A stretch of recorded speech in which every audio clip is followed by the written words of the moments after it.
Folks, thanks for being here. Let me begin by first expressing my sympathies to the governor for losing two officers. The state of Florida lost two officers in Tampa.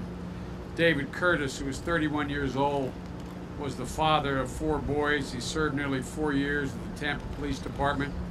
And Jacob Kokob was 31 years old, and he had been in the force for 14 months, and his wife is 9 months pregnant and about to give birth to their first child. These two officers pulled over a red Toyota early Tuesday for not having a visible license plate, and 6 minutes later, witnesses called to report that both officers had been shot and killed, and both were pronounced dead at the hospital, according to news reports. And I just want I want the governor to know, I want the people of Tampa to know that we understand what a great sacrifice these law enforcement officers make every day. They put on a shield and walk out. I mean, they're just pulling over an automobile for a routine check, and so our condolences. The president and I extend our condolences to the families, who I'm going to be attempting to speak with shortly, as well as the people of Tampa and the governor of this great state. As you can see, I'm flanked here by Admiral Mullen, Captain Poulin, who is the incident commander here for this the whole region, and Commander Glander, who hosted us on his ship. Governor, who has been on top of this from the beginning, and the mayor, Mayor Wiggins. I thank you very much for your hospitality, Mr. Mayor. Look, Florida may be called the Sunshine State, and it is, but it's the sand and the sea that bring so many people here, particularly to the Gulf Coast, particularly to the Panhandle. And I had a chance a little bit earlier today to be briefed in Louisiana, and here again today in Florida. I've talked with Admiral Mullen. He flew over with me and was able to continue to brief me. We discussed how to clean up this oil and how to ramp up the coordination and development of skimmers like this one and hundreds operated by fishermen and boat captains around the Gulf. And we're seeking some change in the regulatory requirements that, with the grace of God and the goodwill of the neighbors, as my grandfather used to say, it's possible that maybe some additional Navy skimmers may be available in the near term. But as I said from the outset, this is going to be a tough fight, and one that's going to go on for a while. But I want to make it clear that the federal government, the Coast Guard, all the federal resources are here and will remain here and available to the state of Florida and Mississippi, Alabama, Louisiana, Texas, as long as it takes to get this job done. You know, the natural ecosystem, these beautiful beaches and crystal blue waters, are not the only thing at stake here. There's a cultural ecosystem in the Gulf. There's a cultural ecosystem right here in Florida. And that cultural ecosystem is a social ecosystem. It goes back to the founding of this city over 450 years ago. It goes back generations. It spans chapters of history, and it's who the people in this region in part define themselves to be. And it's always been that way. So there's, in a sense, a way of life at stake here, not just an economic concern. The Western Gate to the Sunshine States, the world's whitest beaches, that just doesn't describe the people of this region. In a sense, many people define themselves by that description. And right now, that definition has been drastically altered. There's also an economic ecosystem facing a crisis here and throughout the Gulf. Because when the tourism industry gets hit by a disaster like this, it's not just the hotels that suffer, it's the local restaurants where tourists enjoy a meal. It's the coffee shop where the hotel staff goes to unwind after days of work. It's a store where visitors like me come down and buy everything from something expensive to a mug or a t-shirt to bring home for our kids. It's the men and women who sold their handmade jewelry on the beach. This has a real rippling effect through the economy. It's tour boat operators, it's scuba company, scuba charter companies, it's fishermen. It has an incredible effect on the whole economy in the region.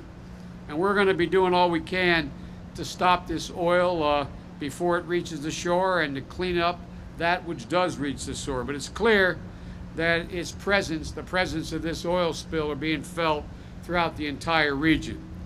A strong economy depends on a clean environment, and nowhere is that more true than in a place like this where I'm standing today. We understand that, the President understands that, and we're not going to forget that. We're not going to forget the people of the Gulf until their economy is back up and running, till this is cleaned up, till the oil is stopped from gushing from the bottom of the ocean floor. We're not going to end this until everybody's made whole. There are more than 7,000 vessels. 7,000 vessels are responding on site, including skimmers, tugs, barges, and recovery vessels, and more to come. President Obama has authorized the deployment of 17,500 National Guard troops from the Gulf states to respond to this crisis. Currently, almost 2,000 are being deployed.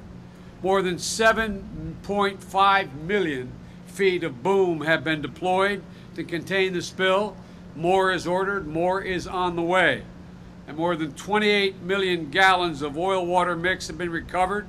275 controlled burns have been conducted, removing a total of approximately 10 million gallons of oil from the open water in the Gulf. And I'd like to say that one other point, that we're closely monitoring the beginning of hurricane season here, Tropical Storm Alex. We expect that it will continue to strengthen as it moves northwest toward the Texas-Mexico border. And we're doing everything we can to make sure that all of our responders and responsible personnel are safe while they continue with our containment efforts right here. And those containment and cleanup efforts are unprecedented. As we speak, there are 39,000 people who are currently engaged in shoreline protection and cleanup. We've directed BP to deploy additional equipment to capture 90% of the oil gushing out of the well until the relief well completely stops the leak. And God willing, that may be ahead of schedule, but it ain't over till it's over. All this is necessary, but it is not sufficient. That's why the President had asked Ken Feinberg, a first-rate lawyer who's been involved in everything from the allocation of resources and settlements with Germany and the international community on claims by those who were victims of the Holocaust to 9/11 personnel who were injured or died. And we've asked Ken to set up a independent claims process backed by a $20 billion front-end commitment from BP. By the way, there's a reason for that. I know we've been criticized for going beyond our brief to insist that BP provide that. We make no apologies for that. It's important that the people in the Gulf, it's important whose people's entire livelihood depends on cleaning this up and being recompensed, that they know, that they have the peace of mind to know that the money is there to compensate them. Again, that's not enough, but it is a very important piece. And Ken Feinberg, who will be operating at joint agreement of the federal government and BP, will be operating this operation, this escrow account. This new system is going to ensure that claims will be processed quickly and fairly, and Ken hopes to get up and running before the month of July is clear.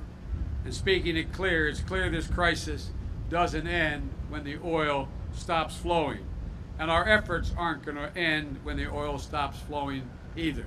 It only is the beginning of the ultimate cleanup. That's why we've asked Secretary Ray Mabus, a former governor of Mississippi, a guy raised in the Gulf, to assemble a forward-looking Gulf Coast restoration plan, consulting with the governor of this state and every state in the Gulf that's affected. The region has been hit too hard by acts of God and now by an act of man. And we're going to be feeling the effects, and you're going to be feeling the effects for some time to come.